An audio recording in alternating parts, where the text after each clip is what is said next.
آقا کریم رؤوف الرحیم صلی اللہ تعالی علیہ وسلم کے پیارے دیوان، رمضان کریم کی آمد ہے اور رمضان کریم کے روزے الحمدللہ ہم رکھتے ہیں خدا کے لیے اور خدا تعالی کی رضا کے لیے، لیکن ان روزوں کے اندر کچھ ایسی چند غلط فہمیاں رائج ہے جن کی وجہ سے کئی سارے لوگوں کے روزے چلے جاتے ہیں، ضائع ہو جاتے ہیں۔ وہ غلط فہمی کی طرف آپ کی میں توجہ کرنے والا ہوں۔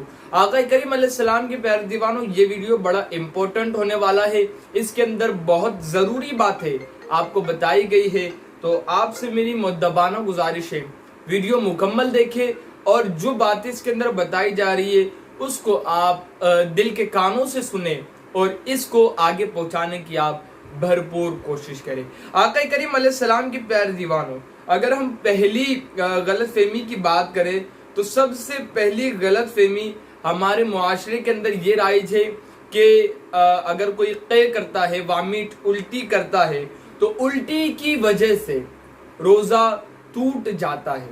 یہ غلط فہمی ہے، بلکہ اس کا درست مسئلہ یہ ہے کہ اگر خود اللہ تعالیٰ کی طرف سے خود بخود اگر وامٹ ہوتی ہے، الٹی ہوتی ہے، قے ہوتی ہے تو اس کے اندر روزہ نہیں ٹوٹتا۔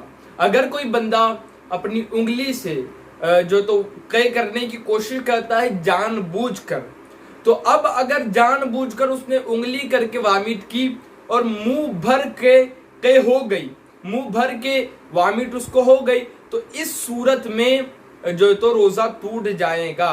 اگر خود بخود آتی ہے تو خود بخود آنے کی وجہ سے روزہ نہیں ٹوٹتا۔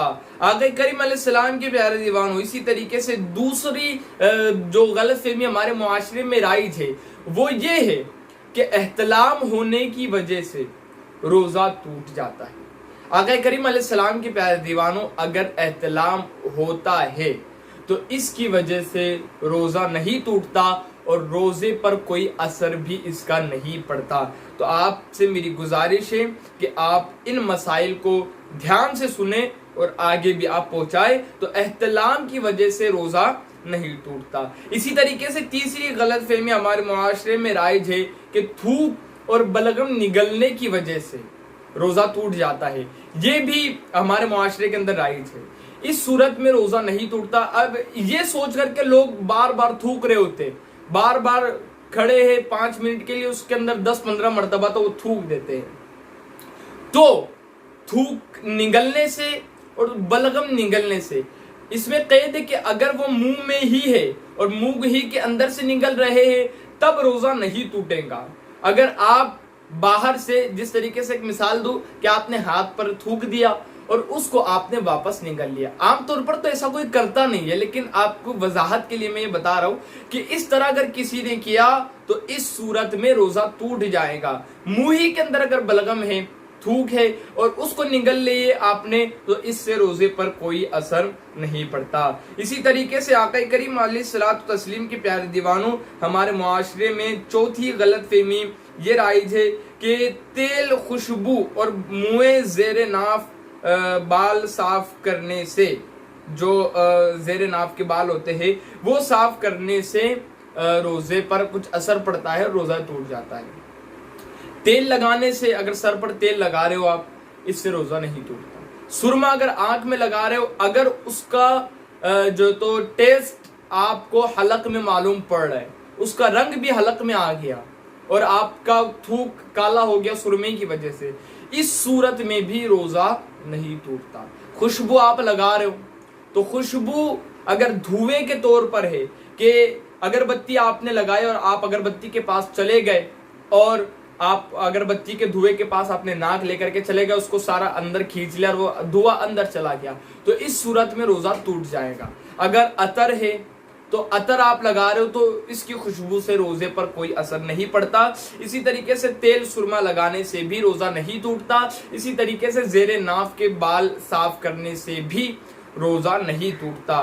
آقا کریم صلی اللہ تعالی علیہ وسلم کے پیارے دیوانوں، اچھا اس کے اندر سرمے کا جو میں نے بتایا آپ کو، جو سرما ہم لگاتے ہیں اس کا مسئلہ یہ ہے کہ اس سے تو روزہ نہیں ٹوٹتا، لیکن یہ مسئلہ کاجل کے لیے نہیں۔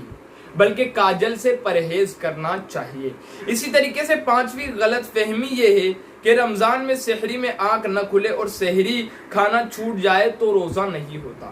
اب اس کی میں کلیئر آپ کو وضاحت کر دوں۔ آقا کریم صلی اللہ تعالی علیہ وسلم کے پیارے دیوانوں، سحری جو ہے یہ روزے کے لیے شرط نہیں۔ اگر کوئی شخص رات ہی میں یہ نیت کر کے سو جاتا ہے کہ میں کل کا روزہ رکھنے والا ہوں تو اس کا روزہ ہو جائے گا۔ اگر کوئی بندہ سحری میں نہ اٹھ پایا اور زوال سے پہلے پہلے اس نے نیت کر لی کہ میں روزہ رکھ رہا ہوں تو اس کا روزہ ہو جائے گا، لیکن اس میں 3 شرطیں ہیں۔ پہلی شرط اس کے اندر یہ ہے کہ اس نے کوئی ایسا کام نہ کیا ہو جس سے روزہ ٹوٹ جاتا ہے، جیسے کھانا پینا یا نہیں کھایا ہو یا بیوی سے نہ ملا ہو، کوئی ایسا کام جو روزے کی حالت میں کرنا منع ہے، کوئی ایسا کام اگر اس نے نہ کیا ہو اور زوال سے پہلے وہ نیت کرتا ہے تو ایسی صورت میں اس کا روزہ ہو جائے گا۔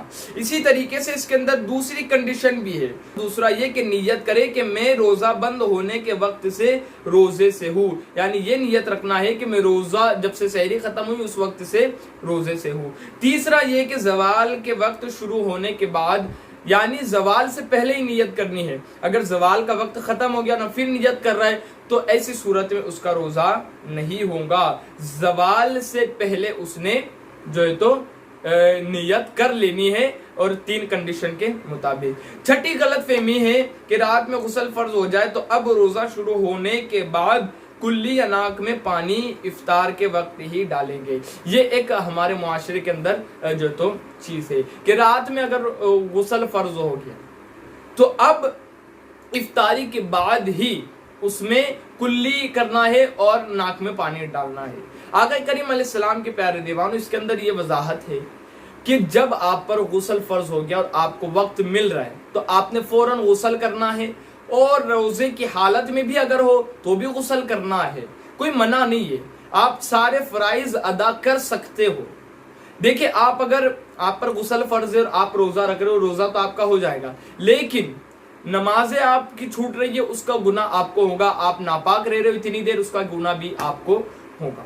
تو آپ نے غسل کرنا ہے جب آپ پر غسل فرض ہو گیا، جب وقت مل رہا ہے آپ کو، آپ نے غسل کرنا ہے۔ اس کے اندر کلی آپ بالکل کر سکتے ہیں، ناک میں پاڑی چڑھا سکتے ہیں۔ غرغرہ کرنا یہ غسل کا فرض نہیں ہے، کلی کرنا یہ غسل کا فرض ہے، غرغرہ کرنا سنت ہے۔ تو اس صورت میں آپ سنت کو چھوڑ دے، کلی کرے۔ ناک میں پانی چڑھانے کے وقت آپ سانس سے کھینچے نہ بلکہ اندر سے لگا دے تو بھی آپ کا یہ فرض ادا ہو جائے گا۔ اسی طریقے سے جو ہے تو آپ نے غسل کو مکمل طور پر کرنا ہے، اور جب آپ مکمل طور پر غسل کر لو گے تو آپ کا غسل ہو جائے گا اور روزہ بھی ہو جائے گا، اور اسی طریقے سے آپ کی نمازیں بھی وقت پر ادا ہو جائے گی۔ آقا کریم صلی اللہ تعالی علیہ وسلم کے پیارے دیوانوں، 7ویں غلط فہمی ہمارے معاشرے میں ہے کہ حالت روزہ میں مسواک نہیں کر سکتے ہیں۔ تو یہ بھی غلط ہے، مسواک کر سکتے ہیں، لیکن خیال اس میں یہ رکھا جائے کہ اس کی ریشے جو ہے وہ حلق سے نیچے نہ اتر جائے۔ اسی طریقے سے جو ہے تو 8ویں غلط فہمی ہے کہ جب تک اذان ہوتی رہے سحری میں کھانا پینا جاری رکھا جا سکتا ہے۔ یہ بھی غلط فہمی ہمارے معاشرے کے اندر رائج ہے۔ ایسا نہیں ہے جب سحری کا وقت مکمل ہو گیا، اعلان ہو گیا، یا پھر آپ کے پاس کارڈ وغیرہ ہے جو بھی ہے تو اس کے اندر آپ نے دیکھ لیا جتنا وقت مکمل ہو گیا کہ بس سحری کا وقت ختم ہو گیا تو اس میں ہم کو رک جانا ہے۔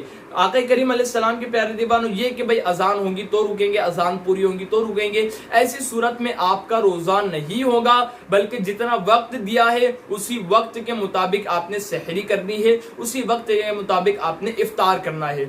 اذان کا انتظار نہ کیا جائے بلکہ جتنا وقت اس کے اندر دے دیا گیا ہے اسی کے مطابق ہم جو تو سحری کو روک دیں۔ اسی طریقے سے 9ویں غلط فہمی ہے کہ چوٹ وغیرہ لگنے پر، خون نکل آنے یا خون ٹیسٹ کروانے سے روزے پر کوئی اثر پڑتا ہے۔ اس کے اندر ایسا مسئلہ ہے کہ اگر جسم سے کوئی چیز باہر نکل رہی ہے تو اس کے اندر روزہ ٹوٹنے کی کوئی گنجائش پیدا نہیں ہوتی، آپ خون نکلوا بھی سکتے ہیں، اس کے اندر کوئی مسئلہ نہیں ہے۔ اور اسی طریقے سے چوٹ اگر کوئی لگ گئی تو اس سے بھی روزہ نہیں ٹوٹتا۔ روزہ جو ہے نا کسی بھی چیز کے معدے تک پہنچنے یا دماغ تک پہنچ، کسی بھی ذریعے سے معدے یا دماغ تک اگر کوئی چیز پہنچ رہی ہے، جیسے پانی ہے، اسی طریقے سے انجیکشن ہم لیتے ہیں تو اس کے اندر جو دوائی ہوتی ہے وہ پہنچ گئی اگر، تو اس صورت میں روزہ ٹوٹے گا۔ عام طور پر معدے اور دماغ تک کوئی چیز پہنچتی نہیں ہے، اگر انجیکشن بھی ہم لیتے ہیں تو وہ ہماری رگوں میں جو تو بہتی ہے، ہمارے معدے میں وہ چیز نہیں جاتی اور ہمارے دماغ تک وہ چیز نہیں چڑھتی۔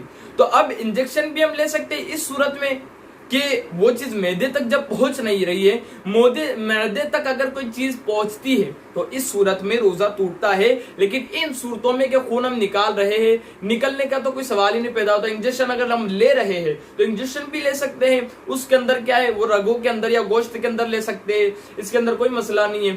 اگر وہ چیز معدے تک پہنچتی ہے تو اس صورت میں روزہ ہمارا ٹوٹ جائے گا۔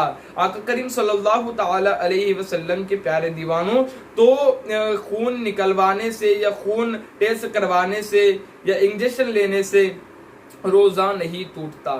اسی طریقے سے ہم آگے بڑھتے ہیں تو آقا کریم صلی اللہ تعالی علیہ وسلم کی پیارے دیوان، جس میں کہ میں بات اور کر دوں کہ جو لوگوں کا یہ موقف ہے انجیکشن کا، اور علماء کے مطابق ان کا اگر موقف ہے، کیونکہ کچھ علماء کا موقف ہے کہ انجیکشن وغیرہ نہیں لے سکتے، تو اس صورت میں وہ درست ہے، لیکن بہت سارے مضبوط دلائل کے ساتھ اس مسئلے کی وضاحت کچھ علماء نے کی کہ جو ہے نا انجیکشن لینے سے روزہ نہیں ٹوٹتا، تو ان کے مطابق روزہ نہیں ٹوٹتا، اور ان کا تو کہنا یہ آتا کہ شدید اگر ضرورت ہو تو ڈرگ بھی لگائی جا سکتی ہے۔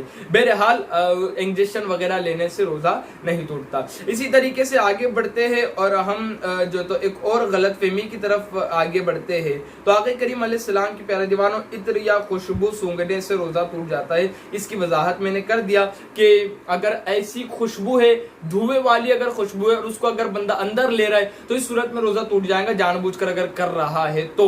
لیکن اگر ایسی سچویشن ہے کہ وہ دعا چلائی جا رہا ہے، جان بوجھ کر نہیں کر رہا ہے بندہ، مطلب بیٹا ہے یا چکے کی آٹے کے چکی کے پاس بیٹا ہے، اور اس صورت میں وہ اندر اس کے جا رہا ہے، تو اس صورت میں نہیں ٹوٹے گا۔ لیکن اگر جان بوجھ کر وہ قصدن وہ لے رہا ہے جا کر کے خوشبو کے لیے، ایک مزے کے لیے، تو اس صورت میں ٹوٹ جائے گا۔ خوشبو عطر وغیرہ لگانے سے، یعنی جو خوشبو لیکوڈ والی ہوتی ہے یا جو خوشبو پرفیوم والی عطر کی شکل میں رہتی ہے، تو ان سے روزہ نہیں ٹوٹتا۔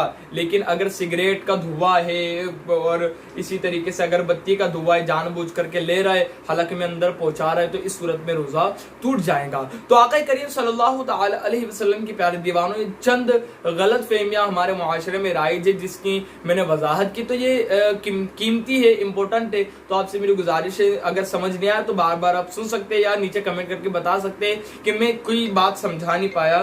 تو آقا کریم علیہ السلام کے پیارے دیوانوں، اس ویڈیو کو جتنا بنے اتنا شیئر کرنے کی کوشش کرے۔ واللہ اعلم عز وجل ورسولہ اعلم، صلی اللہ تعالی علیہ وسلم۔